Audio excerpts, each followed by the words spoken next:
एका सुंदर तरुणीला एका तरुणाबरोबर प्रेम झालं, पण ज्या तरुणाबरोबर प्रेम झालं होतं तो तरुण एका दुसऱ्या धर्माचा होता, तरुणी दुसऱ्या धर्माची होती आणि यांना एकमेकांवर जीवापाड प्रेम झालं होतं. जीवापाड हे एकमेकांच्या प्रेमामध्ये अखंड बुडालेले होते, पण मात्र दोघांच्याही मध्ये अडथळा ठरत होता, तो म्हणजे त्यांचा धर्म. पण धर्माच्या जातीच्या पलीकडे जाऊन दोघांनी एकमेकांवर जीवापाड प्रेम केलं आणि ते प्रेम त्याच पद्धतीनं चालू लागलं. पण मात्र काही दिवसानंतर त्या मुलीच्या घरच्यांना या गोष्टीची माहिती मिळाली आणि त्यांनी त्या मुलीचं लग्न लावून द्यायचं ठरवलं. कारण की समाज त्या गोष्टीला मान्यता देत नव्हता, ते धर्म सुद्धा मान्यता देत नव्हता. म्हणून त्यांनी त्यांच्या मुलीचं त्यांच्याच धर्मातील एका मुलाबरोबर लग्न लावून द्यायचं ठरवलं आणि त्याच्यासाठी एक तरुण सुद्धा बघितला आणि त्या तरुणाबरोबर त्या तरुणीचं लग्न लावून देण्यात आलं. पण मात्र लग्नाच्या 7 दिवसानंतरच घडलं एक धक्कादायक प्रकरण, धक्कादायक घटना. नेमकं काय आहे संपूर्ण प्रकरण, कुठं घडली आहे घटना, हे आपण अगदी सविस्तरपणे पाहणार आहोत. पण जर तुम्ही अजूनही आपलं चॅनल सबस्क्राईब केलं नसेल तर लगेच सबस्क्राईब करून घ्या आणि बाजूला असणाऱ्या बेल नोटिफिकेशनला सुद्धा ऑन करायला विसरू नका. आता ही जी संपूर्ण घटना आहे ती आहे पश्चिम बंगाल मधील जो जिल्हा आहे बीरभूम, या जिल्ह्यातील बोलपूर नावाचं गाव आहे आणि याच बोलपूर मध्ये यज्ञनगर नावाचा एक परिसर आहे आणि याच परिसरामध्ये राहणारा एक व्यक्ती आहे, त्यांचं नाव आहे खुद्दूस शेख. खुद्दूस शेख यांना एक सुंदर तरुणी होती आणि त्या तरुणीचं नाव होतं कुतुबा.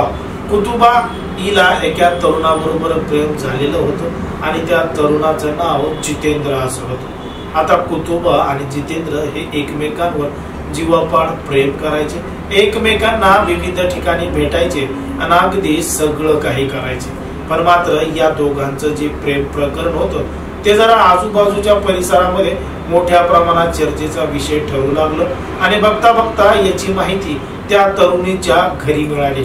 आता घरच्यांना मिळाल्याबरोबरच जोरदार विरोध त्या तरुणीला तिच्या प्रेम प्रकरणाबद्दल झाला आणि तिचं लग्न लावून द्यायचं ठरवलं. कारण की ज्या व्यक्तीवरती प्रेम करत होती तो हिंदू होता तर ही मुस्लिम होती, त्यामुळे इथं मोठी दरी निर्माण झालेली होती. या दोघांचं लग्न होणं शक्य नव्हतं, म्हणून कुतुबाचं लग्न तिच्याच नातलागामधल्या एका तरुणासोबत लावून दिलं आणि त्या तरुणाचं नाव गजू शेख अशा पद्धतीचं होतं.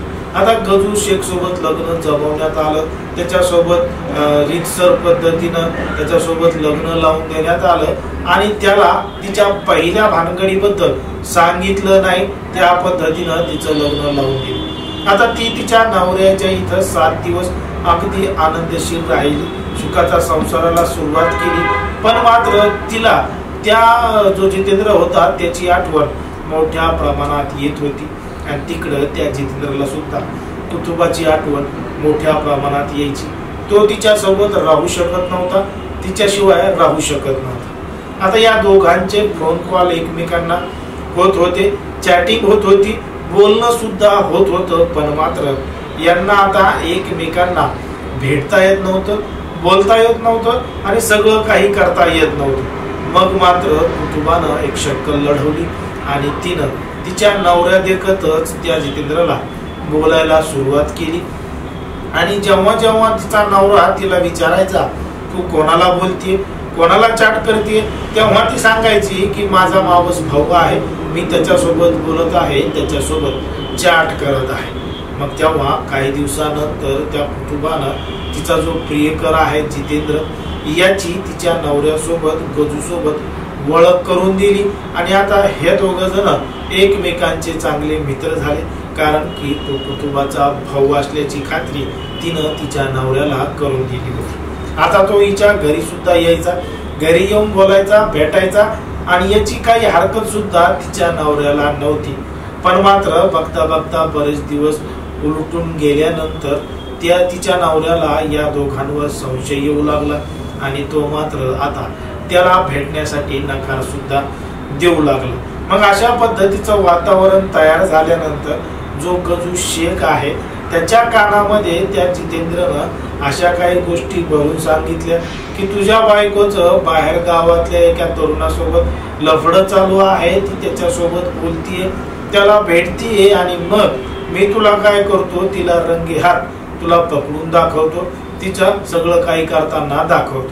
आता गजूला सुद्धा खरं वाटू लागलं आणि तो त्या जितेंद्रचं सगळं काही ऐकू लागला आणि त्याच कारणासाठी त्याला गावाबाहेर नेलं आणि संध्याकाळी एकमेकांच्या दुःखामध्ये दोघांनी भरपूर दारू पिली। जितेंद्रनं थोडी कमी पिली, पण मात्र त्या गजू शेखला मोठ्या प्रमाणात दारू पाजली आणि दारू पाजल्यानंतर तो नशेमध्ये टुल्ल झाला। त्याचा तिथंच गळा आवळून त्याला ठार केलं। ठार केल्यानंतर रात्रीचा फायदा घेऊन त्या ठिकाणी मोठा खड्डा खाणला आणि त्याच खड्ड्यामध्ये त्या मृत गजू शेखला पुरून टाकलं, दफन केलं। आता दफन केल्यानंतर तो त्याच्या गावी पुन्हा परत गेला आणि परत जाऊन त्याच्या ठिकाणी व्यवस्थित राहू लागला। दुसऱ्या दिवशी कुतुबानी पोलीस स्टेशन मध्ये तक्रार जाऊन दाखल केली की तिचा नवरा कालपासून बेपत्ता आहे, कुठेही सापडत नाही, फोनही लागत नाही आणि अजूनही परत आला नाही। मग कुतुबानी आणि तिच्या सासरकडच्या मंडळींनी वारंवार पोलिसांना विचारपूस केली, पण मात्र पोलिसांना वाटलं की तो कुठं निघून गेला असेल, राग गेला असेल, काही दिवसांनी वापस येईल। पण मात्र 4-5 दिवस उलटून गेले तरी सुद्धा तो वापस आला नाही, त्याचा फोन सुद्धा लागला नाही। मग मात्र पोलिसांनी तपास करायला सुरुवात केली आणि तपास करायला सुरुवात केल्यानंतर पोलिसांना काहीही क्ल्यू मिळत नव्हता। नेमकं कोणी केलंय, काय केलंय, कशा पद्धतीनं केलं याचा काहीही सबूत पोलिसांना मिळत नव्हता। मग पोलिसांनी जेव्हा कुतुबाच्या सासरकडच्यांना म्हणजे गजू शेखच्या घरच्यांना विश्वासात घेऊन विचारलं कोणावर संशय आहे का, काय आहे का, तेव्हा त्यांनी सुद्धा सांगितलं की संशय कोणावर नाही, काय नाही। पण मात्र ही जी कुतुबा आहे तिचा भाऊ मात्र काही दिवसांपासून या ठिकाणी यायचा आणि त्याचा आणि गजूचा दोस्ताना जरा मागच्या काही दिवसापासून मोठ्या प्रमाणात वाढलेला होता। मग पोलिसांना त्या जितेंद्रवर संशय आला आणि त्या जितेंद्रला ताब्यात घेण्याचं ठरवलं। पण मात्र जितेंद्र हा गायब झालेला होता, जितेंद्र हा फरार झालेला होता आणि जितेंद्र विरोधात पोलिसांकडे काहीही सबूत नव्हता की जेणेकरून त्याला ताब्यात घेता येईल, त्याची चौकशी करता येईल। मग पोलिसांनी इथं थोडं अजून चक्र फिरवली आणि ती जी कुतुबा आहे हिचे जे फोन कॉल्स आहेत, तिचा जो CDR आहे, तिचे कॉल डिटेल्स काढले आणि कॉल डिटेल्स काढल्यानंतर मग समजलं की ती त्या जितेंद्र सोबत वारंवार बोलती आणि त्याच्यासोबत जरा जास्त संपर्कात आहे। पण मात्र कुतुबानं तो तिचा भाऊ असल्याचं सांगितलं होतं। मग भावासोबत एवढ्या संध्याकाळी एवढ्या वेळा कसं काय बोलू शकते म्हणून पोलिसांनी कुतुबाला ताब्यात घेतलं आणि तिची आता कसून चौकशी सुरू केली। सुरुवातीला तिनं उडवाउडीची उत्तरं दिली, पण मात्र पोलिसांनी पोलिसांच्या पद्धतीनं विचारल्यावर तिनं घडलेला संपूर्ण प्रकार पोलिसांना सांगितलं। मग पोलिसांनी कुतुबाला ताब्यात घेतलं आणि ताब्यात घेतल्यानंतर तो जो जितेंद्र आहे त्याला सुद्धा ताब्यात घेतलं। जितेंद्रला ताब्यात घेतल्यानंतर पोलिसांनी त्याची सुद्धा त्याच पद्धतीनं कसून चौकशी केली।